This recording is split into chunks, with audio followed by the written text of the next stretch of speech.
Hey, check out that building. It's like pulsating. Along with the pointy tip. Yeah, I see it. Alright, let's get this video filmed and out there.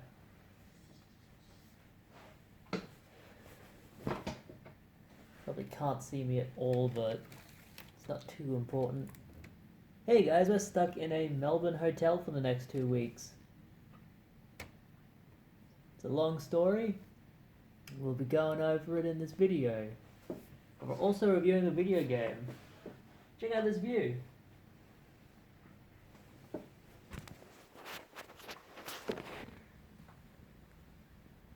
Not too bad. Pretty swanky actually. Pan Pacific Hotel, the food is awful. But it's free. All expenses paid.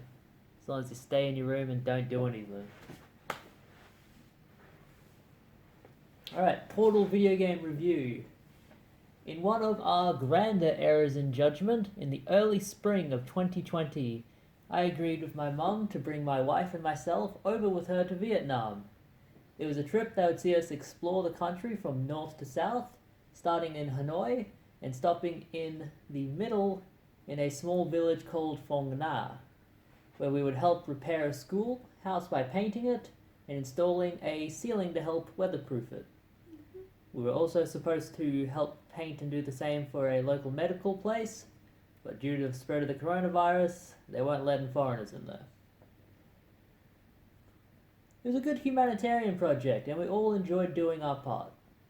Unfortunately for us, our flight and only way out of Vietnam was cancelled due to the coronavirus threat, causing most airlines to panic and start running at minimum capacity.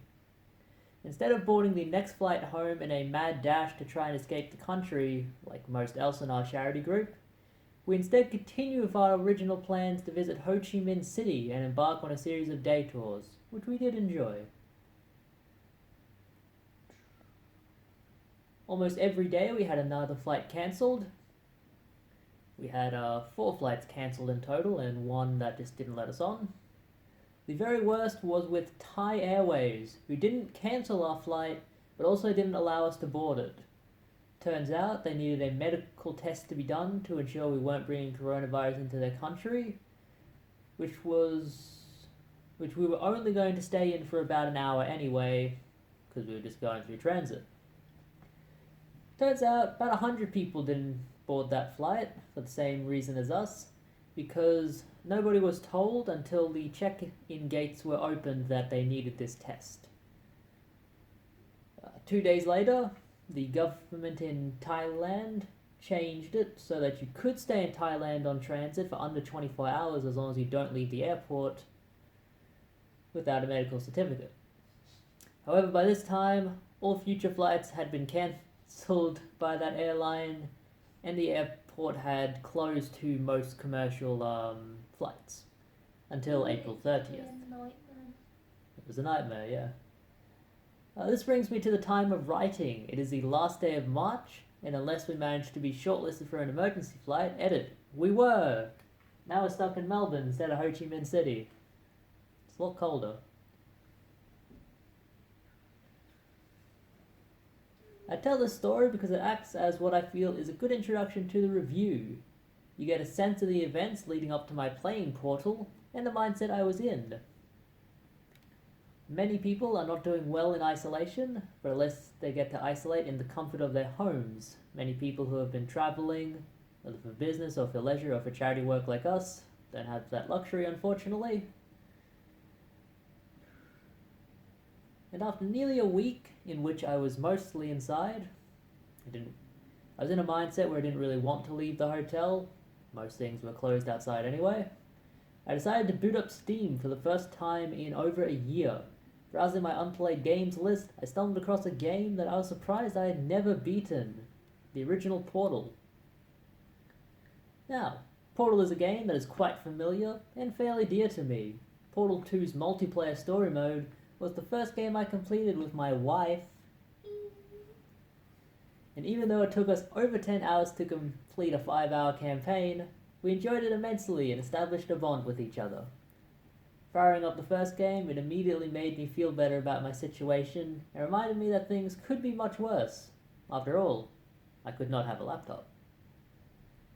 Your character, named Chell for some reason, awakens in a room alone and with a foreboding voice greeting it.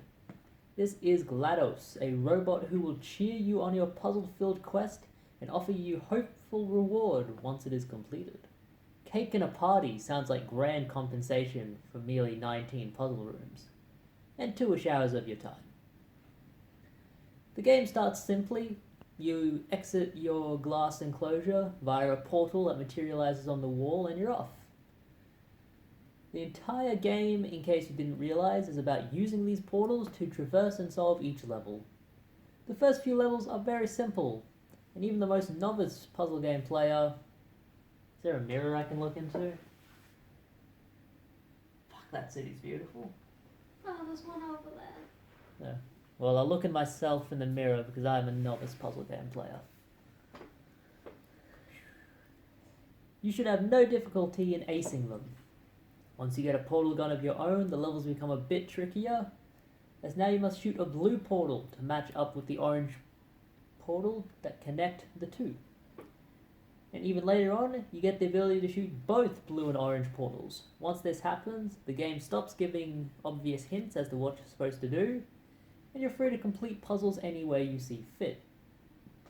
Every puzzle has a conclusion that was intended by the developers, an obvious way to solve it, but you can also complete them in unique and creative ways, if you're inclined to.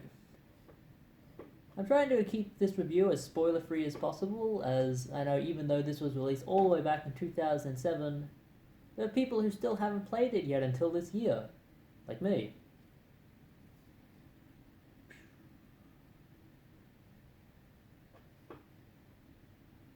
I will just say that in the story, everything is not as it seems, and you are definitely not the first person to try and complete these puzzles. And the reward of cake? You might get it, you might not. The gameplay is... Cake. The gameplay is fun and very intuitive. At no point was I confused with the controls, and in no time I was thinking with portals in my mind to help me solve each of the room's puzzles. Most of the game's challenge is also built around timing and momentum, and then that you can build using portals. I'm not a great wordsmith, but when it comes to something like this, say you have a wall in front of you and you need to be on the other side of it. Well, you must put one portal into a wall, the opposite side of the low-hanging wall, and another onto the floor. Then you must jump off of a high ledge into the floor portal and hope that when you fly out of the portal in the wall, you've created enough momentum from your falling with gravity that you will launch yourself over the small wall.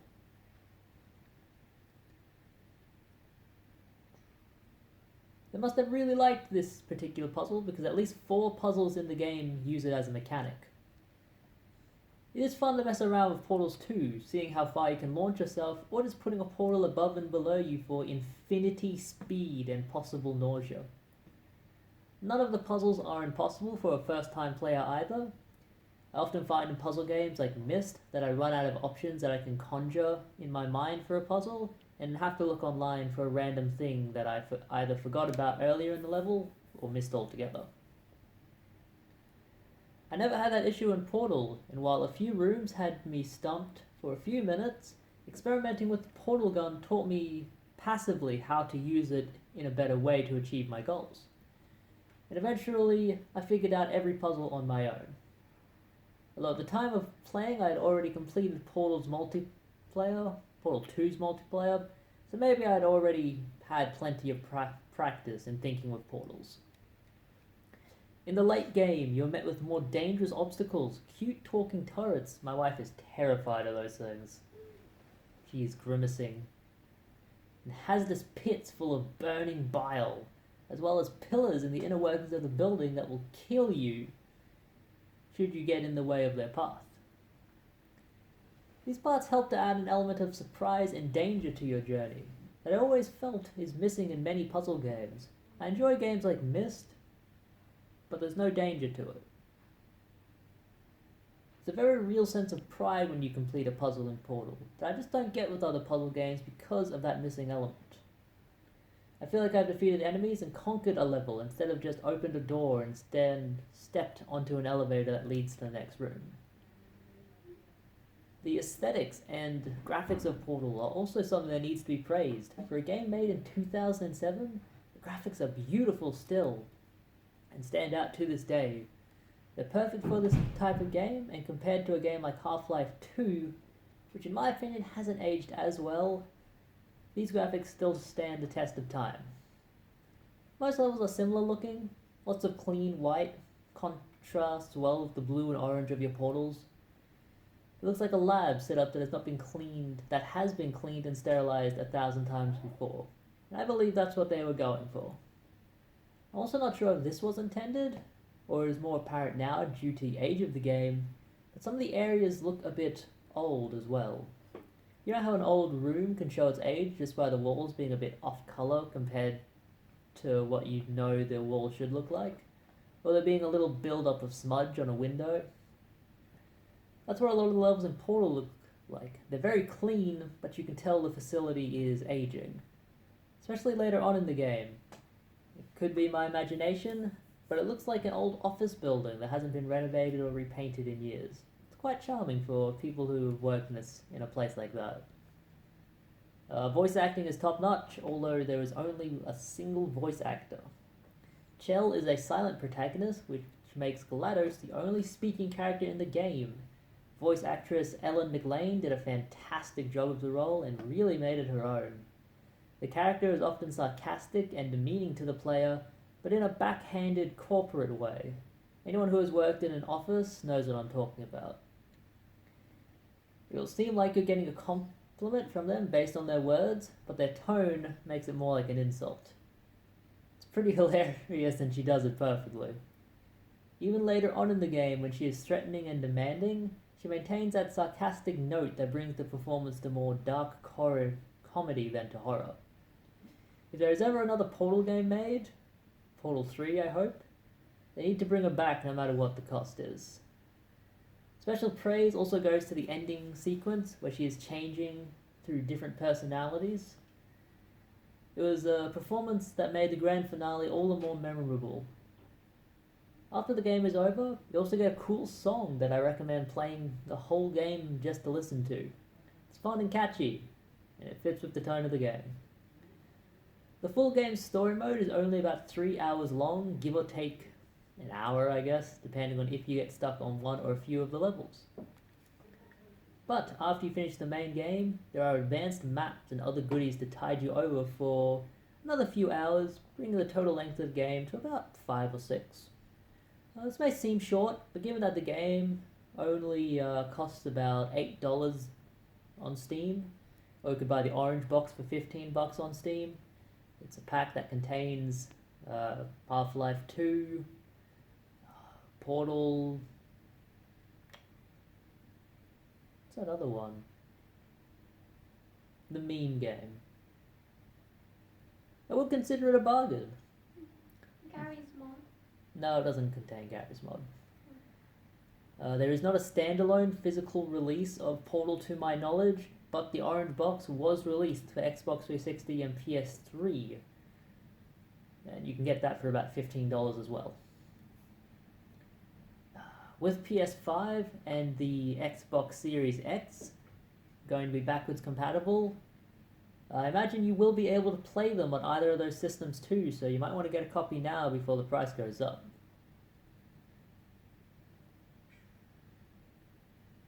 I don't really rate games, but Portal does get a big recommendation from me.